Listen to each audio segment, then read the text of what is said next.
Okay, Coach Kelly, we'll go straight to questions. Again, raise your hand distinctly so we can see. We'll start on the right side on the aisle. Dan Pack, ESPN 106.7 in Auburn. Coach Jayden had such a sensational LSU career. Moving on to the next step without him, what has this offseason been like, getting the offense ready for the season? Well, I think we feel really good about the transition to Garrett Nussmeier. He's been with us. He knows the offense. He knows the structure. He's been immersed in everything that we've done since we've got here. He's been patient but persistent. So when you're handing off to a quarterback that you have felt all along could lead you to a championship as well, it's probably as comforting as you could be as a head coach when you lose your Heisman Trophy winner, unless you get him back, in turning the keys over to Garrett Nussmeier. On the aisle, left side. Hey, Brian, John Sokoloff with WCBI. A couple games against Ole Miss already for you, a chaotic one, specifically last year. I'm just curious, what have you thought about, facing the Rebels last few years, and what do you think of Lane and what he's built in Oxford? Well, I've gone against Lane, multiple times, as you know, whether it's, SC or Mississippi, and have great respect for, what he has done as a head coach. Now, the offenses have been really, outstanding at both stops. And so it puts a lot of pressure on your defense. And we played really well in year one against them defensively, and really shut them down, if you will, in a number of ways. In year two, we didn't have any answers. And so I think when you look at this matchup, it really was indicative of what our problems were. And I think you could look to that game as that game cost us a chance to be in the playoffs. So in many ways, the Mississippi game forced our hand in a lot of ways to really evaluate our defense and what we needed to do in the offseason. So subsequently, we made wholesale changes on the defensive side of the ball with staff, and we've looked at it hard in terms of the personnel and what we're doing, and that game really became the mark for where we can't go again. Right side, third row. Brian, Brett McMurphy with Action Network. You've had an incredible amount of success in year three in your past stops. Are there any similarities that you, looking back, that made those teams so successful in year three? Well, each stop along the way has had similar, has really the same process in terms of how I've gone about building the program. So this is the most accountable team that I've had. This has got the best leadership that I've had here at LSU. And not because they're better kids, it's just that they've been at this process now for 3 years. There's trust within the ranks. They're trusting each other. They're trusting the coaching. They're trusting what we're doing on a day-to-day basis. So that has generally led to success on the field.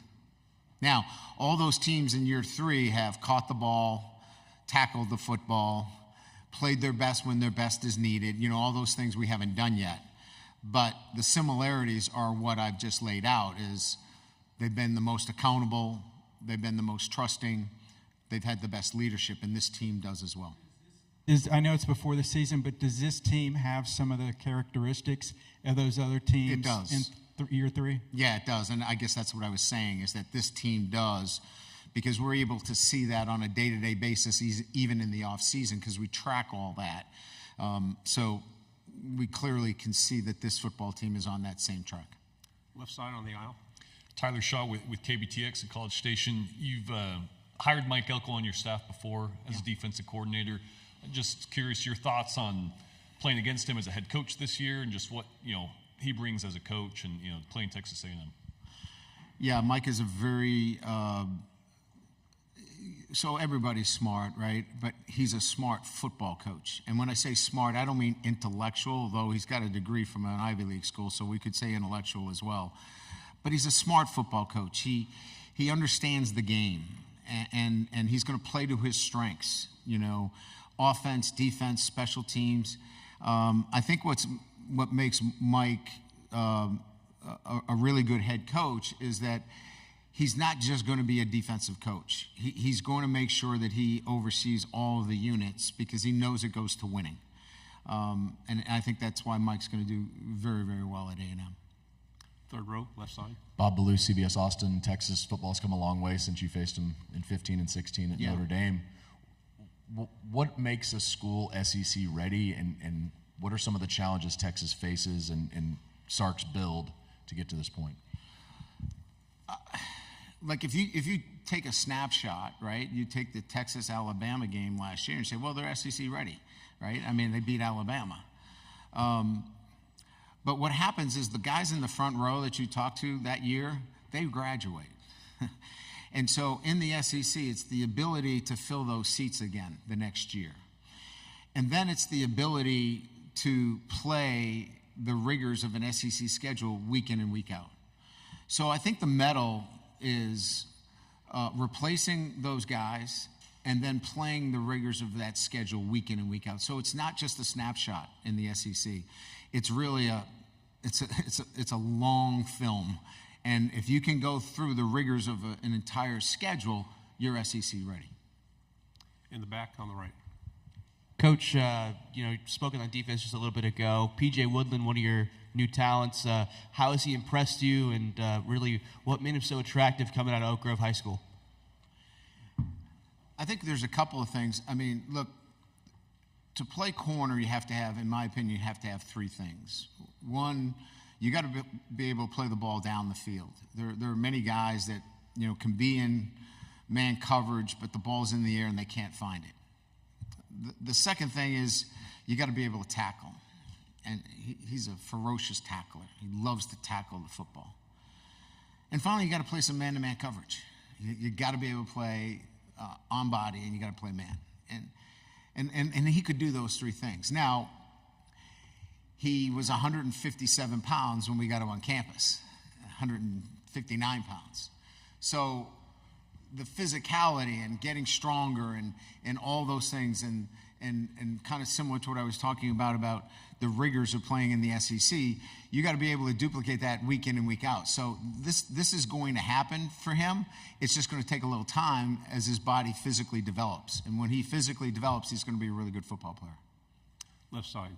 Trevor Denton with Way 31. Kalen DeBoer joining the conference. You guys have kind of similar journeys, spending several years at the lower classifications of college football. How much in getting your first head coaching job at that level? How much respect do you have for someone that made that type of journey, and what does it really take to get from there to sitting here as an SEC head coach right now? We got to win. That's like a prerequisite. I think, what Kalen has done really well certainly is adapted, to whatever the situation is. And I think the adaptability to whatever his situation is has allowed him to continue to progress. He's got a great offensive mind, but he's got and has built great relationships with his players. You can see that. You can see that there's a closeness that he's built. And look, at the end of the day, he's got to oversee an entire program. And so he's learned how to do the laundry. When you're at a small program, you got to know everything. You got to know, how the buses are managed. You got to know, how much money is going to be budgeted for the smallest of items. And when you know all those jobs, it's easier to hire the right people. And so he surrounded himself with good people. Second row. Coach Corey LeBounty, WNSP 105.5 in Mobile, Alabama, having the chance in your non-conference schedule to play the South Alabama Jaguars, led by Baton Rouge native Major Applewhite. Talk about that challenge in your non-conference. They're a challenging football team, and Major obviously I have a great deal of respect for what he's accomplished. He's innovative on the offensive side of the ball. He's an accomplished head coach. He'll have his football team ready. That will be one of those games where, after you schedule it, you're like, could we have done something different here? It's going to be a challenging game where we'll have to be very well prepared to go against innovative offensive structure, and they've recruited well because of their defensive head coach and that was there. They had some really good defensive talent, so it'll be a challenging football game. On the aisle in the back. Coach Reese Van Haften, WATE in Knoxville. How hard is it to lose a guy like Lance Hurd, who was a top recruit, and you probably put a lot of effort into recruiting him? You don't want to lose anybody to your program that you've recruited, but there are times within your program that you present what the situation is, and if it's not agreeable to both sides, then you have to move on. And we wish him the best and hope that he has great success. He's a good kid, and he gets a chance to play at an SEC school that will give him a high profile and an opportunity to have great success. But sometimes it just doesn't work out. It doesn't mean that anybody is at fault as much as we hope that he has great success where he is. Jacques? Jacques Doucet, WAFB-TV in Baton Rouge. I'm sorry, hey, Coach. In the big room, you were talking about playing a game in Ireland. I know you've got some games with Clemson coming up, right? So when do you think that would fit? Do you have any idea what year and any idea on who you'd like to play in a game like that? Well, if we could cancel South Alabama and maybe go to Ireland. No, I'm kidding. Look, I would think anything that happens, relative to a international game, we'll have to make some adjustments in the schedule. So, and there'll have to be, parties that will agree to some movement on the schedule. So I'm not here to say that this is a done deal, but you're going to have to get a situation where if it's a non-conference opponent, that they're willing to move that game later to accommodate a game that if we wanted to play in Ireland. So there would be more than one party involved if that was to be put together. Let's go to the back here. Kennedy Wright with CBS 42. Coach, last season you kicked off the season against Florida State, which resulted in a loss. What is the game plan going into your first game of the season to ensure you come out with the win?